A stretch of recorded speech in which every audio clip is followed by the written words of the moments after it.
Nel video precedente abbiamo cercato di ricostruire una dinamica del delitto di Borgo che fosse più ragionevole di quella del perito Zuntini, desumibile dalla sua perizia. Questo allo scopo di riuscire, attraverso lo studio di questa dinamica, a ricostruire alcuni aspetti della figura dell'assassino. Cominciamo, prima di esaminare questa dinamica, con l'anticipare una verità che tutti gli appassionati conoscono e che gli inquirenti lo seppero soltanto nell'82, che la pistola che aveva sparato nel 68 a Signa era la stessa che sparò nel 74 a Borgo San Lorenzo. Lo avrebbero stabilito numerose perizie attraverso l'esame delle impronte del percussore sui bossoli di entrambi i delitti e anche le impronte rilevabili sui proiettili. Possiamo solo accennare al fatto che questa comparazione di bossoli da molte persone viene considerata non significativa perché presumono che i bossoli del 68 non fossero quelli originali del delitto del 68, quelli che vennero presi nell'82 per la comparazione, ma fossero stati sostituiti dal mostro o dalla congrega dei mostri, perché crede al mostro multiplo, per depistare, no? Ecco, per il momento lasciamo perdere questo argomento, lo affronteremo più avanti. Facciamo finta che non esista. I bossoli del 68 trovati nel faldone del 68 erano quelli originali. La descrizione che abbiamo nella perizia Zuntini corrisponde a questi bossoli poi utilizzati per le comparazioni e così via. Allora possiamo dire che nel 68 e nel 74 aveva sparato una stessa pistola. Però chi l'aveva impugnata? Era la stessa persona? Su questo c'è molto da dubitare per tanti motivi. Vediamone uno semplice, banale. L'assassino del 68 e l'assassino del 74 avevano un'abilità assolutamente differente. L'assassino del 68 era stato freddo, aveva sparato 6 colpi su 2 malcapitati, colpendoli con precisione in una condizione nemmeno troppo agevole perché aveva dovuto infilare la canna della pistola dentro il pertugio del finestrino sinistro. I suoi bersagli erano dalla parte opposta, erano sulla fiancata destra e di questi 6 colpi non ne aveva sbagliato nemmeno uno. L'assassino del 74 si presentò davanti al finestrino anteriore sinistro e cominciò a sparacchiare. Infatti sbagliò subito i primi 2 colpi con la testa di Pasquale che era a 30 cm da lui e questi 2 colpi li mandò sulla spalliera. Dei successivi 7 colpi ne sbagliò altri 2. Mentre Pasquale si era avvicinato alla sua ragazza dall'altra parte, lui sparò e con 2 colpi prese le gambe di Stefania, evidentemente 2 colpi indirizzati su Pasquale che andarono fuori bersaglio. Insomma, al di là del fatto della questione di mira, no? Perché non è così importante per bersagli così vicini, lì è una questione di freddezza. Evidentemente l'assassino era in preda al nervosismo e all'ansia, per cui i suoi colpi non furono così precisi come era stato a Signa. Ma a parte questo, che i 2 assassini potessero essere lo stesso è reso ancora più difficile se si pensa che nel 68 questo assassino era sicuramente uno dei componenti del gruppo che gravitava attorno a Barbara Locci. Componenti che furono tutti controllati, furono indagati, in qualche modo tutti sospettabili. Ora, che uno di questi avesse utilizzato la stessa pistola per uccidere nel 74 rischiando di farsi individuare non è ragionevole. Facciamo un esempio, pensiamo a quello che potrebbe essere stato un assassino in entrambi i casi, Salvatore Vinci. Altri, gli eventi futuri ci avrebbero detto che non era possibile perché si sarebbero trovati in carcere al momento di un nuovo delitto del mostro. L'unico che avrebbe potuto essere sia l'assassino del 68 sia il futuro mostro di Firenze era Salvatore Vinci. Ecco, ora pensare che Salvatore Vinci avrebbe corso il rischio di farsi individuare attraverso la comparazione dei bossoli della pistola, utilizzando la stessa pistola del 68 nel 74, è poco ragionevole. Chi considera lui sia l'assassino del 68 sia il futuro mostro di Firenze dice che questa comparazione non era così scontata, no? E in effetti ci vollero diversi anni, fino all'82, prima di accorgersi di questa identità di pistola. Però perché gli inquirenti non se ne accorsero subito? Allora, secondo me, purtroppo sembra che io gli voglia dare addosso più del necessario, ma devo tirare in ballo ancora il solito Zuntini, Innocenzo Zuntini. Insomma, lui aveva fatto la perizia nel 68 e l'aveva fatta nel 74. La domanda è: possibile che non si fosse accorto che la pistola potesse essere la stessa? In fin dei conti la pistola del 68 non era stata ritrovata, anche se le risultanze processuali avevano trovato un colpevole che nel 74 era in carcere. Insomma, bisogna pensare che quando Zuntini si trovò di fronte ai bossoli del 74 erano passati appena 6 anni da quando aveva controllato quelli del 68. Se è vero, nel 68 non aveva individuato il modello di pistola, ma la tipologia era quella. Allora era una pistola che sparava cartucce 22 LR, che tra l'altro in entrambi i casi erano delle Winchester della stessa tipologia, delle Winchester Super Speed con ogiva a bagno di rame.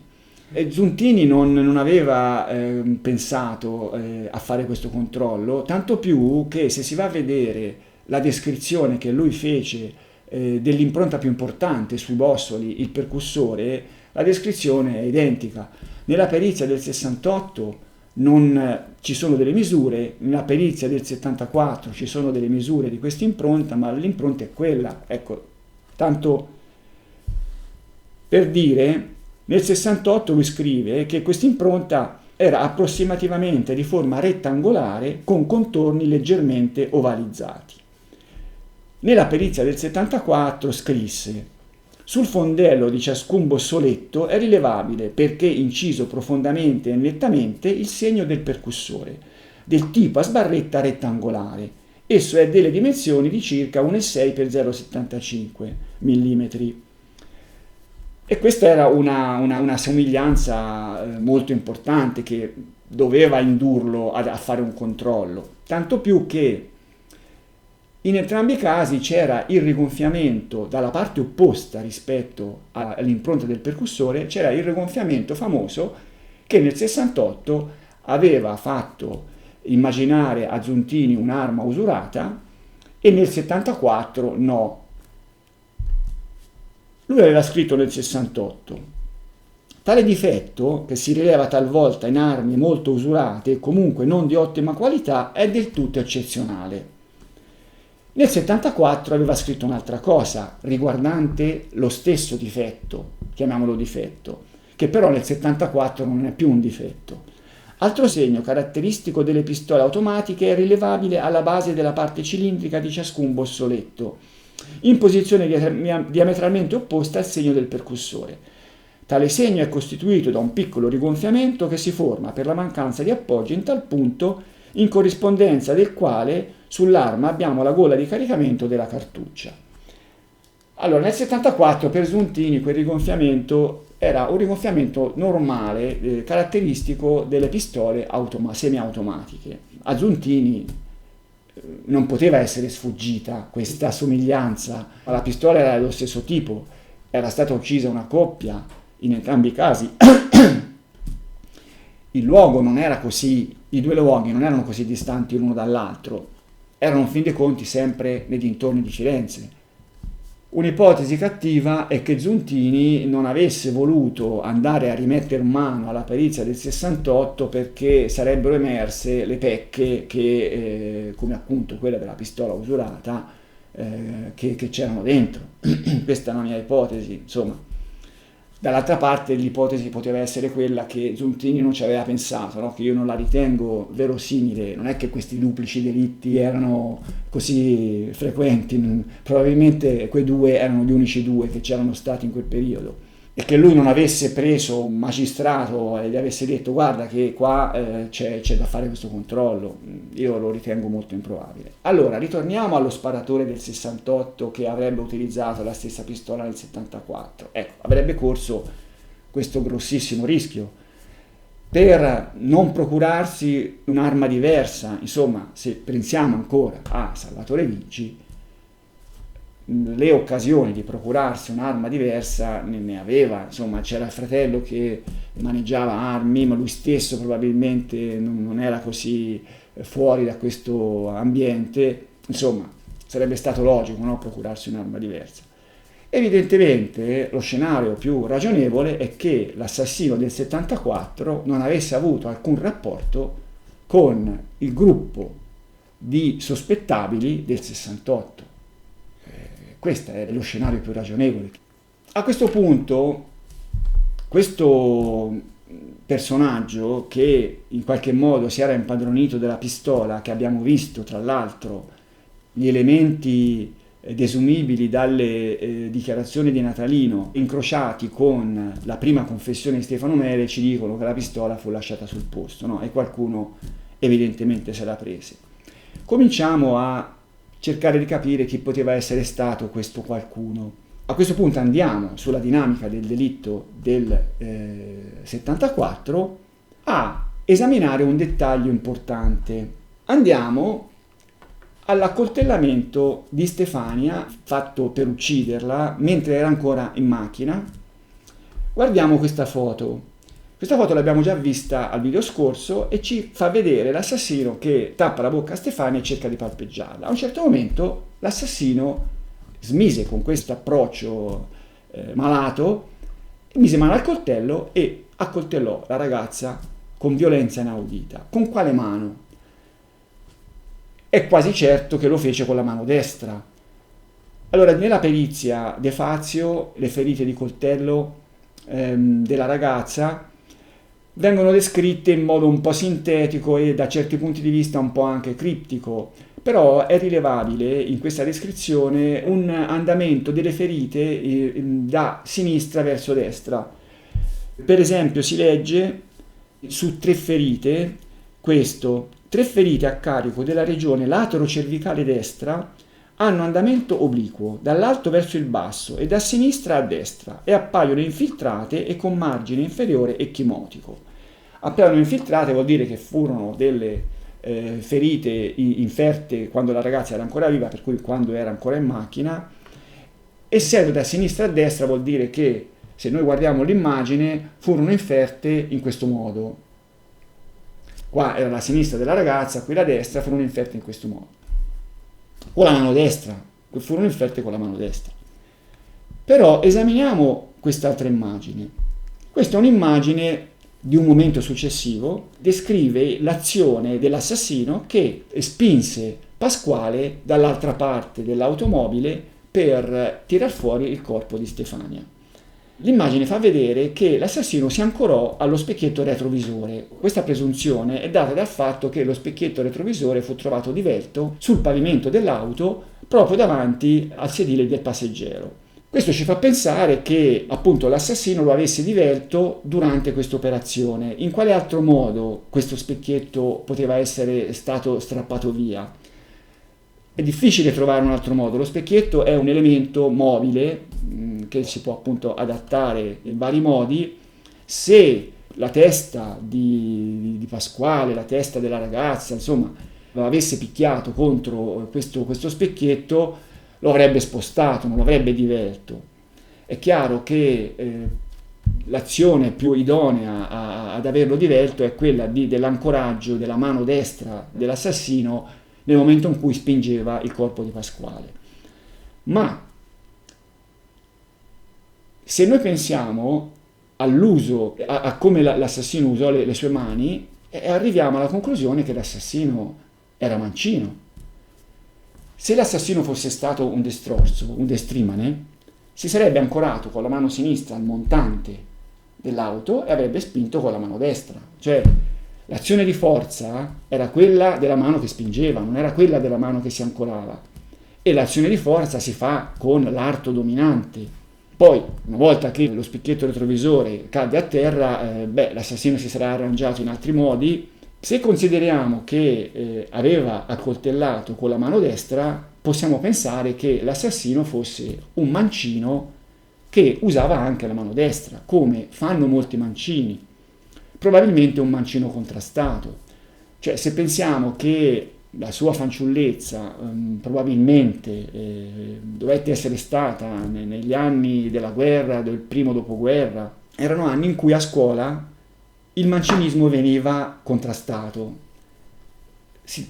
anche solo per una questione pratica, no? Si pensi a come si scriveva allora, si scriveva con pennino e calamaio, l'inchiostro, e scrivendo con la mano sinistra si andava a passare sopra l'inchiostro fresco con disastri sul foglio, con macchie varie. Le maestre, i maestri cercavano di far scrivere i bambini mancini con la mano destra. Poi c'erano anche altre considerazioni, insomma la mano sinistra veniva considerata la mano del diavolo, c'era anche una grande ignoranza anche in famiglia. Insomma, il mancinismo molto spesso veniva contrastato, però il mancino è difficile che si dimentichi di essere mancino, anche se impara magari a usare la mano destra, magari le usa entrambe. Ecco, questo potrebbe essere il caso dell'assassino del 74.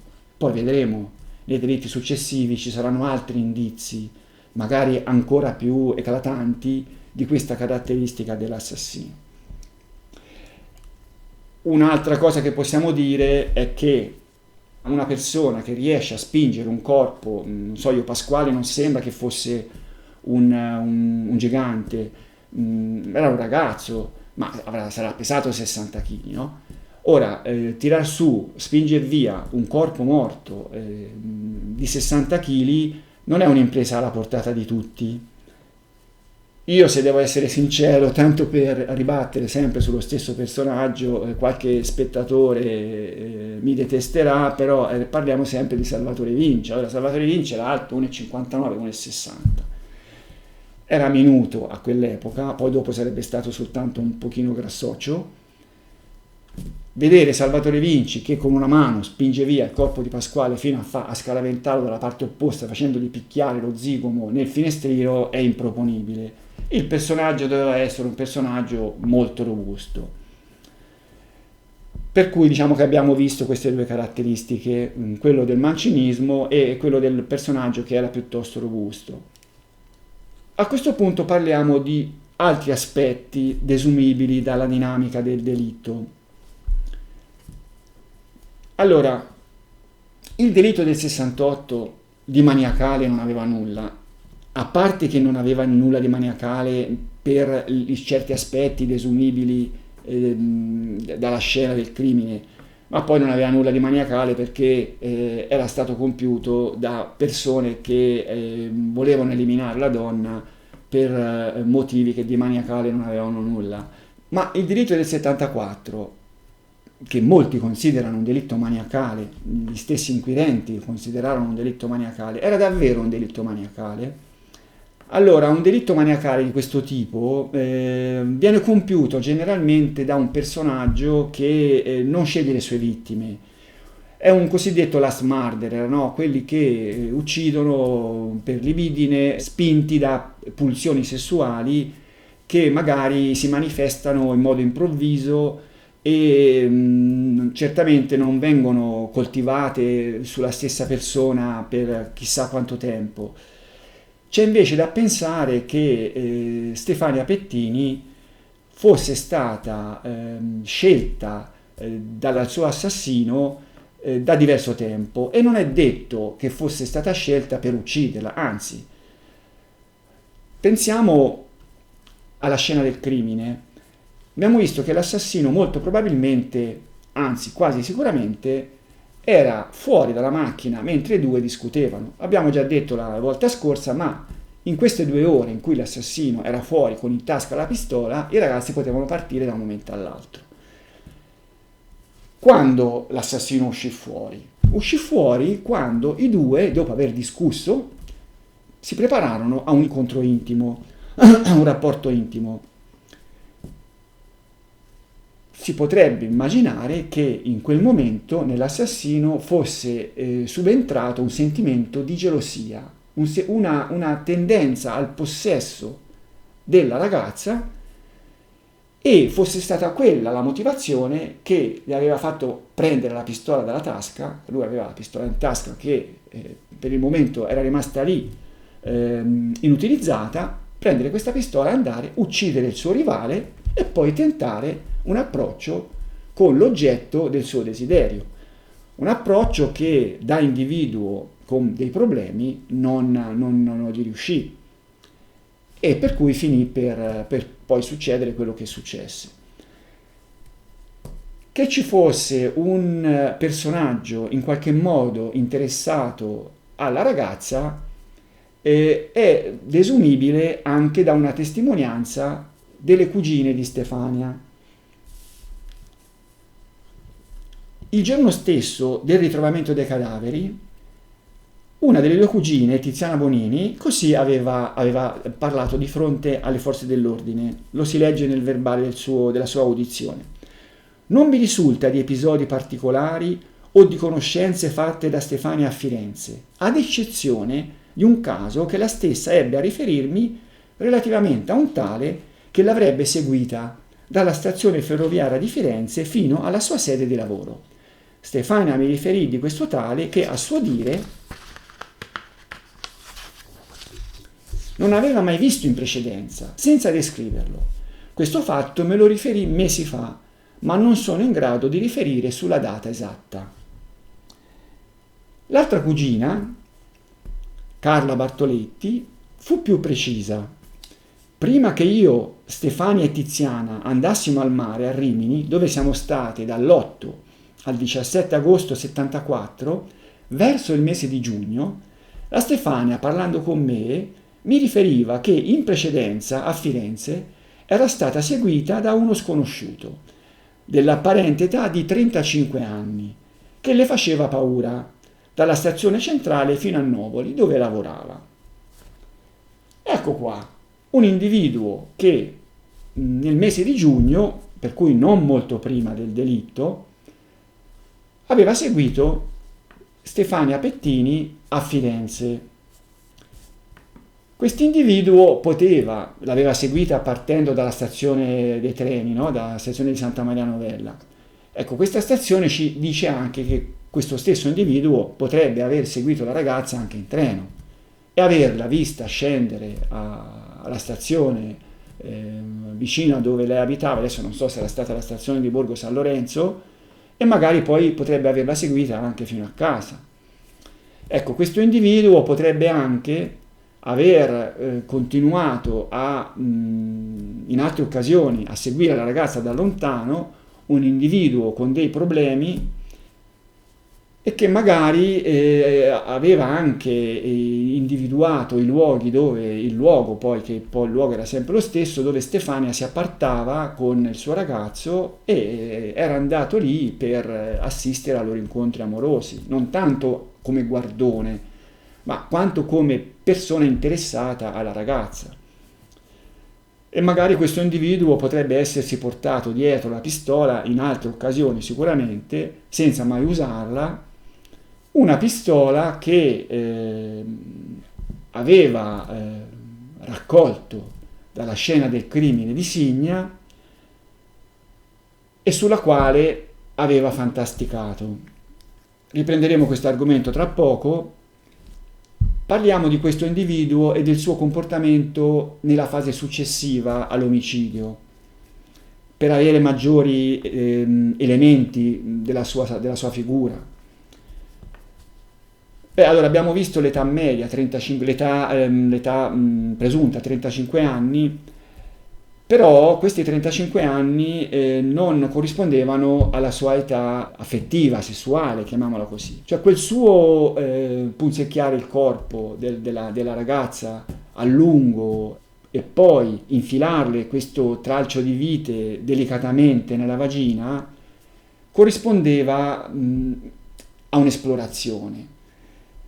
La stessa sensazione l'ebbe De Fazio, l'equipe De Fazio. Si legge infatti nella perizia: certamente l'atto non sembra sia stato compiuto con violenza né reiteratamente, come sarebbe per uno stupro simulato o di un atto compiuto con rabbia. Sarebbero certamente state descritte in tal caso lesioni più evidenti e macroscopiche.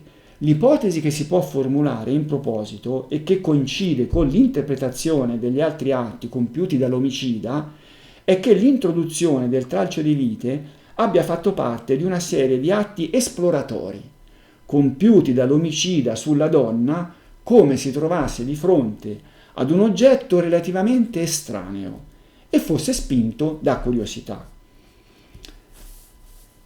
Cioè sostanzialmente l'individuo che De Fazio si immaginò era quello di un personaggio a digiuno di esperienze sessuali, che si era trovato di fronte al corpo nudo di una donna forse per la prima volta. Uno che va a uccidere, che fa quello che poi avrebbe fatto il mostro di Firenze, è chiaro che non aveva un rapporto sereno con il mondo femminile. Il suo era un rapporto malato. A questo punto proviamo a pensare a certi sospettati storici, no? Mettendoli in questo ruolo. Allora, di Salvatore Vinci abbiamo già parlato, parliamo ancora. Non pare che fosse un personaggio che poteva far paura a Stefania Pettini seguendola, visto che era 1,59 e era un mingherlino, però questo non vuol dire, no? Invece vuol dire il comportamento dell'assassino di fronte al corpo di Stefania. Insomma, Salvatore Vinci era uno che nel 74 aveva, mi sembra, 39 anni e ne aveva fatte di cotte e di crude. Insomma, conosceva benissimo il corpo femminile, non era stato sposato anche 2 volte, aveva sposato vedovo e poi risposato, aveva dei figli. Insomma, vederlo in quel ruolo di adolescente che scopriva per la prima volta un corpo femminile è assurdo. Vogliamo metterci, che ne so, Narducci. Narducci nel 74 aveva 25 anni, era un dottore, insomma si stava laureando da dottore in un ambiente in cui le occasioni certamente non gli erano mancate, era un bell'uomo, chissà quante donne aveva avuto, insomma, cioè vederlo in quel ruolo è assurdo. Vogliamo vederci Pacciani, anche Pacciani ha poco senso vederlo in quella situazione, aveva già 49 anni. Prima di andare in galera, prima del delitto, aveva la fidanzata con la quale addirittura aveva fatto l'amore davanti al corpo del rivale ucciso, dopo che era uscito di galera si era sposato, per cui insomma vederlo in quel ruolo lì è un po' dura. Ecco, giusto diciamo, ci sono altri sospettati storici, lasciamoli perdere per un momento, lo spettatore può pensare a un personaggio che io in questo momento non voglio nominare, non è il caso. Pensiamo adesso al ruolo che potrebbe aver avuto questa pistola nella figura di questo assassino del 74, che in qualche modo ne era entrato in possesso. Secondo De Fazio, la pistola poteva essere stata l'elemento che aveva fatto fantasticare l'assassino su un suo possibile riuso. Leggiamo alcuni passi della perizia. Lui immagina appunto un assassino che potrebbe essere stato presente al delitto del 68 in un ruolo vario. L'aver compiuto tale delitto o l'avervi assistito da complice non materialmente esecutore, anche da semplice spettatore, può aver innescato un processo psicologico di slatentizzazione, scusatemi la parola difficile, di liberazione sostanzialmente, io l'ho capita così, di impulsi sadico-sessuali che ha poi condotto alla perpetrazione di altri delitti con ben diversa matrice motivazionale. Cioè, sostanzialmente questa pistola potrebbe aver fatto partire un processo psicologico nell'individuo che ne era entrato in possesso, che lo avrebbe portato poi a diventare lui stesso un assassino. Un individuo che poteva sì essere lui l'assassino, ma abbiamo visto difficilmente lo scenario poteva essere questo. Poteva essere uno che aveva assistito all'omicidio, ma più che assistito, poteva anche essere arrivato sulla scena del crimine a cose fatte. Non è detto che debba aver visto il delitto, poteva aver visto l'esito del delitto. Continuiamo con la perizia de Fazio. Sono noti nella letteratura scientifica casi in cui tale processo di slatentizzazione e di successivo passaggio all'atto si sono verificati in soggetti senza alcun precedente comportamentale specifico, per il solo fatto di aver letto sul giornale il resoconto di particolari delitti. Cioè questi hanno letto il resoconto di certi delitti particolari, non ci avevano mai pensato prima e hanno cominciato a pensare di fare loro stessi questo tipo di delitti. Questo dice De Fazio. Però il caso in questione, cioè l'omicidio Locciolo Bianco, non può aver costituito tale potere di influenzamento che per due vie stimolo, entrambe qualificate. La prima, costituita dall'aver assistito al delitto. La seconda, di meno intuitiva comprensione, ma di non minore efficacia psicologica, consistente nel possesso dello strumento lesivo, l'arma da fuoco, unitamente alla conoscenza delle circostanze e della situazione in cui fu usata. Molto spesso il delitto sessuale in senso proprio, prima di divenire azione, rimane a lungo un fatto puramente psichico, vale a dire che è a lungo oggetto di fantasie attivate a scopo di eccitazione e gratificazione sessuale, prima di divenire effettivamente agito. Tali fantasie possono venire alimentate, rinnovate, stimolate dal possesso tangibile di oggetti feticcio, quale può essere per appunto l'arma o lo strumento con cui si fantastica di compiere il delitto. Per cui si può immaginare che questo personaggio, che aveva dei problemi, che si trovava lì probabilmente perché aveva seguito la Locci, non per caso, perché quella non era una zona di Guardoni, difficile che fosse capitato lì per caso, probabilmente aveva seguito la macchina di chi aveva seguito la Locci, cioè si era un po' accorto della situazione e era andato a vedere, era andato nei pressi del luogo del fatto, che poi magari a cose fatte, a bocce ferme, era andato sul posto, aveva trovato questa pistola e se l'era portata via. Ecco, questa pistola ci aveva fantasticato sopra, magari se l'era portata con sé in altre occasioni. Erano passati 6 anni, insomma in questi 6 anni aveva avuto modo di imparare anche a usarla, no? Di conoscerla, procurarsi dei proiettili, portarla con sé in varie occasioni, fino a che in quell'occasione lì in cui, diciamo, nella mente dell'individuo aver visto i due ragazzi che litigavano, lui poteva aver fantasticato di prendere il posto di Pasquale. Lo dico così tanto per immaginare uno scenario, difficile entrare nella testa di questi individui. Si potrebbe essere illuso nel momento in cui si era reso conto che i due invece stavano per avere un rapporto intimo, la gelosia, la brama di possesso lo aveva spinto a uccidere. Allora, questa situazione è una situazione possibile. Aggiungiamo l'ultimo dettaglio importante, desumibile dalla scena del delitto, un dettaglio che ci dà un ulteriore elemento dell'assassino, che è quello della borsetta. Allora, abbiamo visto che la borsetta fu trovata a 300 metri, lo vediamo in questa piantina, dal luogo del delitto. lungo la via asfaltata che portava verso Saginale e da lì verso la provinciale e poi da mille altre parti. La probabile via di fuga dell'assassino.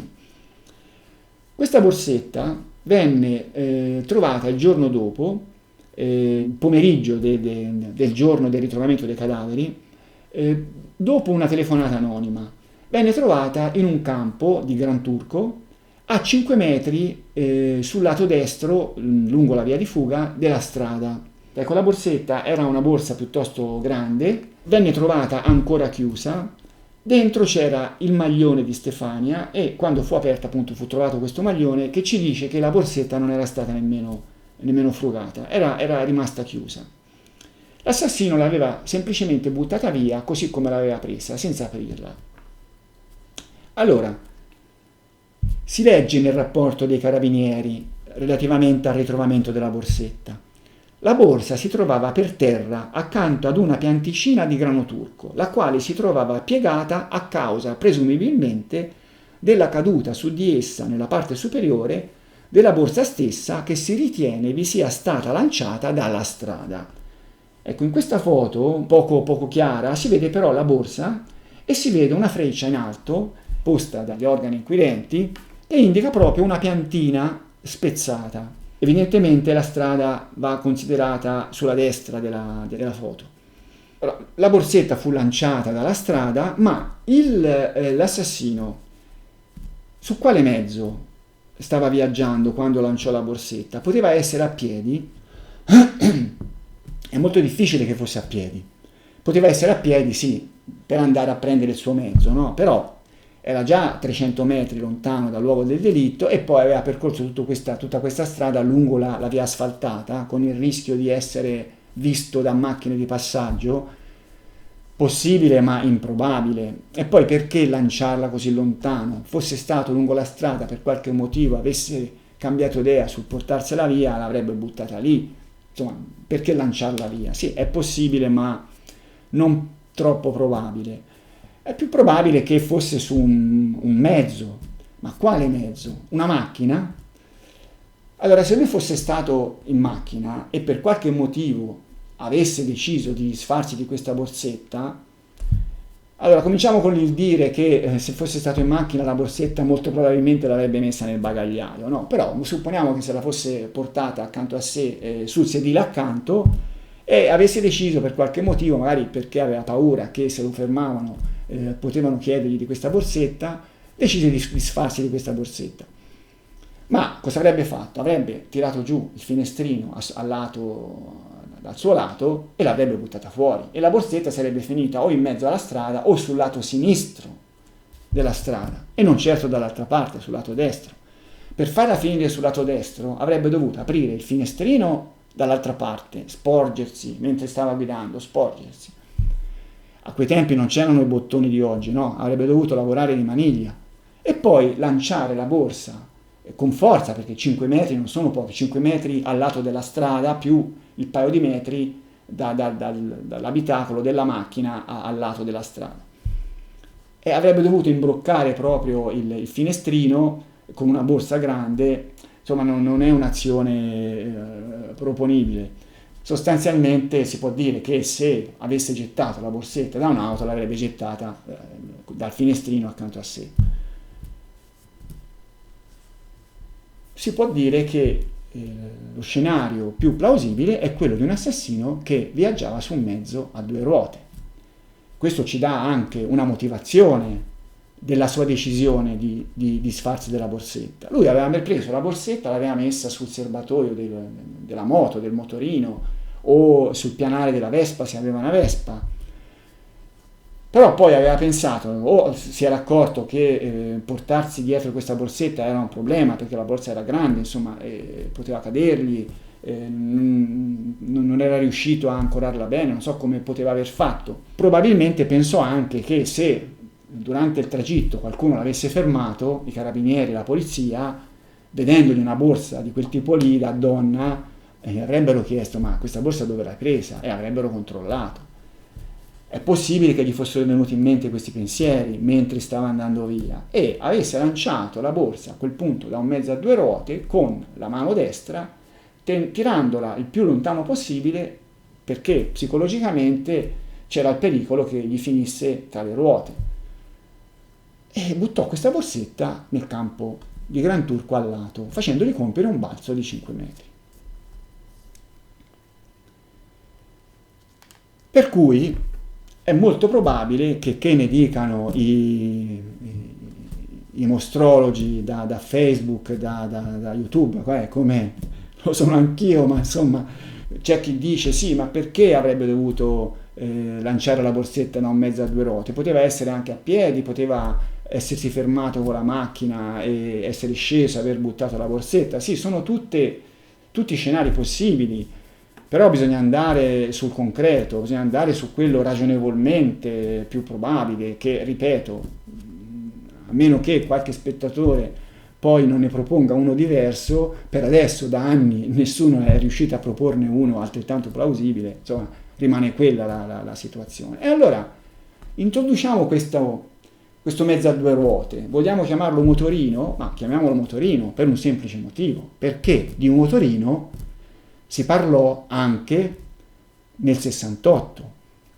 Cioè la Locci raccontò, l'abbiamo visto nei video sul delitto di Signa, raccontò a Barranca che un tizio la seguiva in motorino.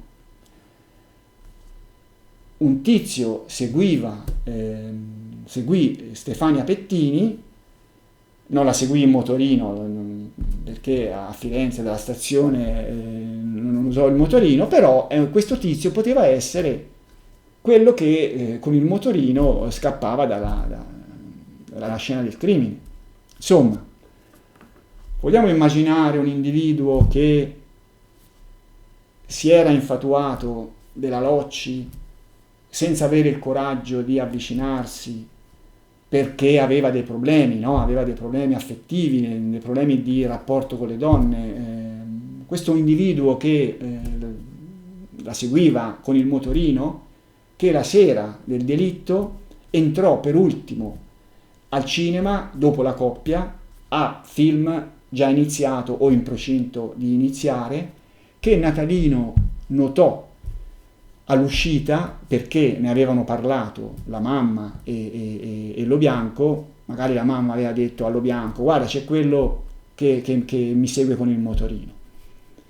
Quello stesso individuo che, resosi conto che c'era qualcosa nell'aria, che si era accorto di questa macchina che seguiva la coppia e che a sua volta in qualche modo si era portato vicino alla zona del delitto e che poi era andato lì a guardare, a curiosare quello che era, e che magari con una torcia che aveva con sé aveva guardato e aveva trovato questa pistola e se l'era portata via. Una pistola che aveva tenuto per tanti anni, guardandosela, studiandosela, procurandosi dei proiettili in qualche modo. Magari aveva trovato dentro la pistola una cartuccia non esplosa, la nona, che era rimasta in canna, e magari ne aveva comprate di simili al mercato nero, chi lo sa, in qualche armeria compiacente. A quel tempo giravano munizioni che arrivavano dall'alluvione del 66 e che non erano denunciate, che venivano vendute in nero anche a chi non presentava il porto d'armi sostanzialmente, che poi aveva continuato nella sua abitudine di seguire ragazze, seguire donne senza trovare il coraggio di cercare un rapporto normale, che magari le aveva anche seguite nei luoghi dove avevano i loro rapporti intimi, magari portandosi in tasca la pistola, che cominciava ad avere un ruolo nelle sue fantasie, no? Un ruolo di potenza, cioè di surrogato della potenza che lui non aveva, e che una volta aveva visto questa ragazza che lo aveva interessato, che lo sa dove, e che poi aveva scoperto che abitava nel Mugello, aveva trovato il posto dove si appartava, era andato lì a spiarla altre volte, e che poi, spinto da questa situazione che si era creata prima i due che litigavano, poi i due che si erano riappacificati, era uscito fuori e aveva ucciso. Ecco, questo individuo anni dopo sarebbe diventato un'altra cosa, però possiamo già fin da adesso immaginarlo come non come un malato di mente. Non era un malato di mente questo personaggio, era un personaggio sicuramente con dei problemi affettivi, dei problemi di rapporto con le donne che gli avevano impedito, probabilmente fino a 35 anni, di conoscerne in modo intimo. E poi ci fu questo delitto che nella sua vita affettiva, nella sua vita sessuale, dovette costituire un po' un elemento equiparabile a un elettroshock. E poi altre cose che nei prossimi video proveremo a cercare di capire. Vi saluto.